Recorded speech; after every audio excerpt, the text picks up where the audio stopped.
Hi, I'm Julianne. I'm joined here with Uber's head of global brand and creative, Danielle. Nice to see you. Good to see you. Thanks for having me. Yeah. Before we get started, I'm going to ask you just a quick, icebreaker question. Sure. If you had to name one word that your team uses to describe you, what would it be? Tough. I think that they would say that I'm tough, but I'm very fair. I think that there's a way that you can be hard on the work without being hard on the people. And we kind of create a culture where that's what we're there to do. The work is our boss.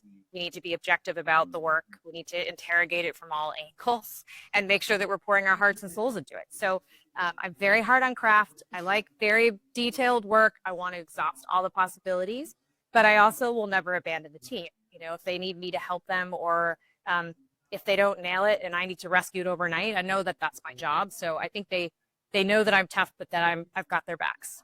Yeah, I think that's really admirable too, because especially as a woman, sometimes there's like a delicate balance there, balancing that toughness. So I read that you said creativity is a culture, not a department. What did you mean by that?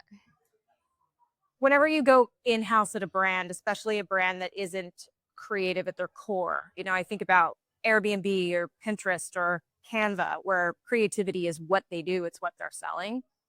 On the flip side, Uber is very technology based. It's a product, it's a service. So there's lots of innovation and a lot of creativity around the entire organization.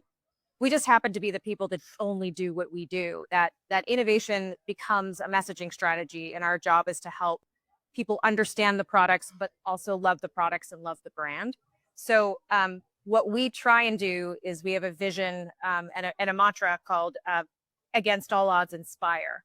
So what that essentially means is that you can't force change. You can't force a culture of creativity. But if you're constantly working with your stakeholders and you're thinking about new ways in and you don't take the barriers as blockers, then your job is to inspire and to work around those barriers and those blockers. And it really does work. It really does get people excited. When you do creative work and people like it, everyone wants to be around it. So that's kind of what I mean when I say that you've got to make it a part of the whole culture of the organization, not just, oh, that's the creative team. Okay, I didn't know you did all your creative work in house. That's It's a hybrid. okay. We have 158 agencies Okay. globally. We have 76 markets. And we usually do about 70 integrated marketing campaigns a year. But I also have a team of 70 in-house. And I've worked really hard over the last 6 years to define what it is that we do versus what agencies do. And our team is uniquely good at things that I don't know that agencies would ever be able to overcome at a place like Uber. We're a policy driven company. So if we get shut down in Belgium, we got to get back up and running the next day. And that means you don't have time to brief the team. It means you need to just bring in the people who understand it and know how to react. So things like that are really the mission of the internal team, is just to have the brands back and make sure that when speed is of the essence or a sensitive topic is up for debate, which you're about to put one up, I think, that we're there and don't expect an agency to be able to navigate that. Okay, makes sense. So to my more sensitive topics, you started at Uber when delete Uber was a trend, and I'm really curious on like when you signed up to fix a brand that was a little bit villainized. What is it like working creatively with starting with a deficit like that? Yeah.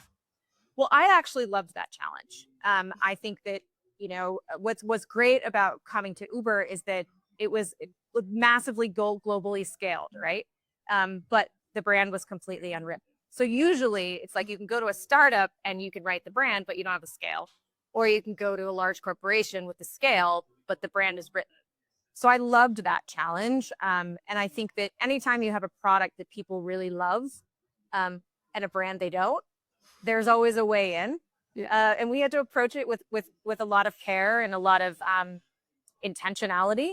And I think one of the first things that we did was I think the Europeans would say we took the piss out of ourselves.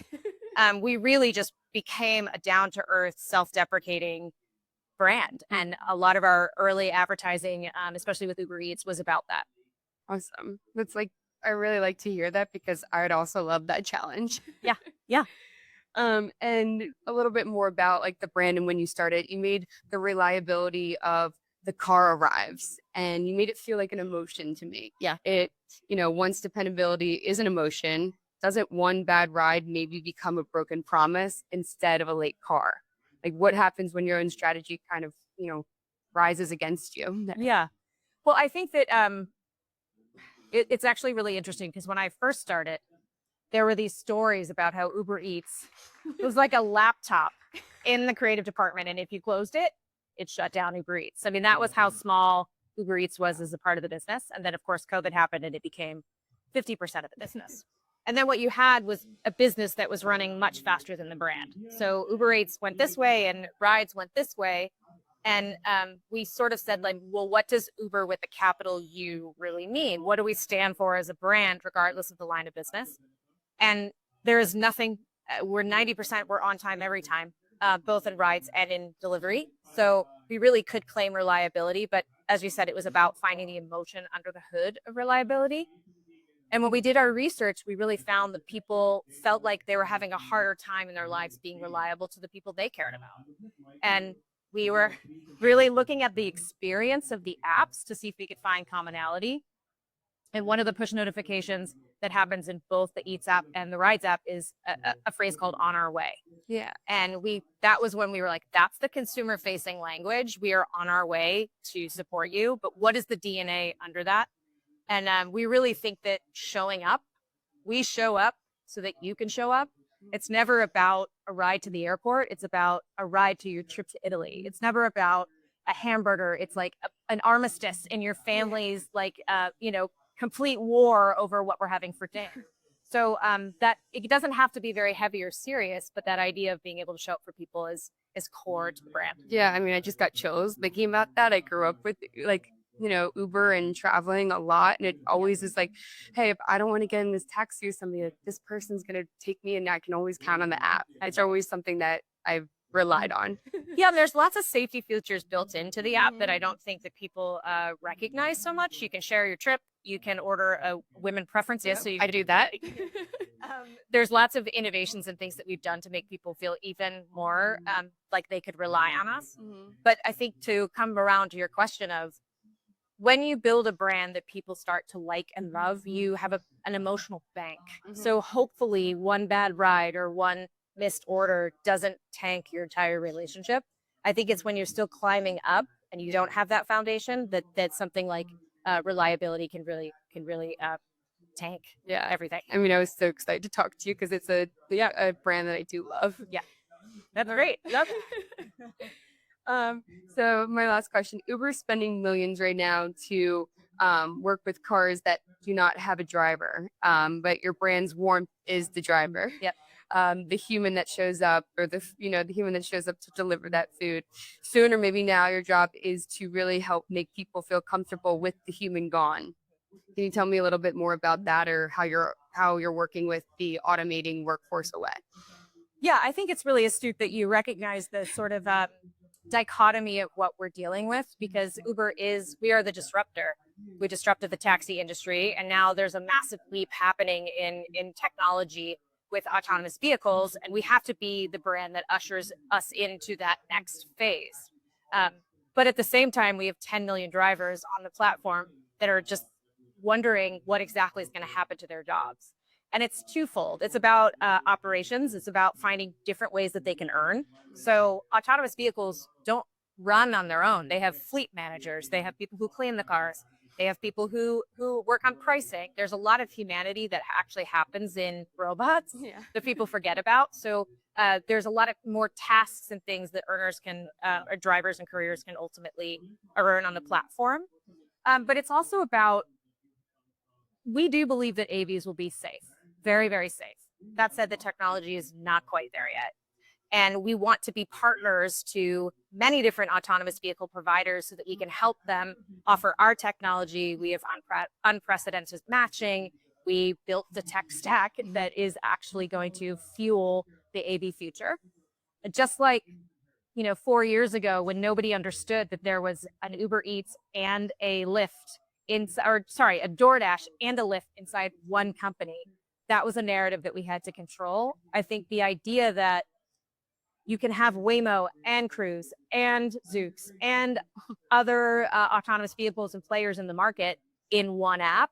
And to be that aggregator is going to be, I think, just a wonderful business model. Yeah, that's really cool. Thank you for sharing that. Yeah. Last question. If you have you seen an ad recently that you're a little jealous of or that has inspired you? Lots of them. Okay. I think that Timothy Chalamet worked for the World Cup. Oh, that was good. The craft and the elevated cinematic feel to that ad is something I think every creative just wants to be on set for. And then also DoorDash just did an incredible campaign where they launched Cardi B's album off the back of their like messengers and couriers, where the DoorDash bag actually became a speaker, and they leaked her album. Through that, people went absolutely nuts. You could scan the QR code, get the download, and it was a really good use of partnership and a really good activation that I think was very anchored in what DoorDash does. Awesome. I'll have to check that one out. Yeah. You always have to praise your competitors on things. And I was definitely jealous of that. Awesome. Well, so nice to meet you. Thank you again for joining us at Con, and talk to you soon. Thanks for having me. Thank you.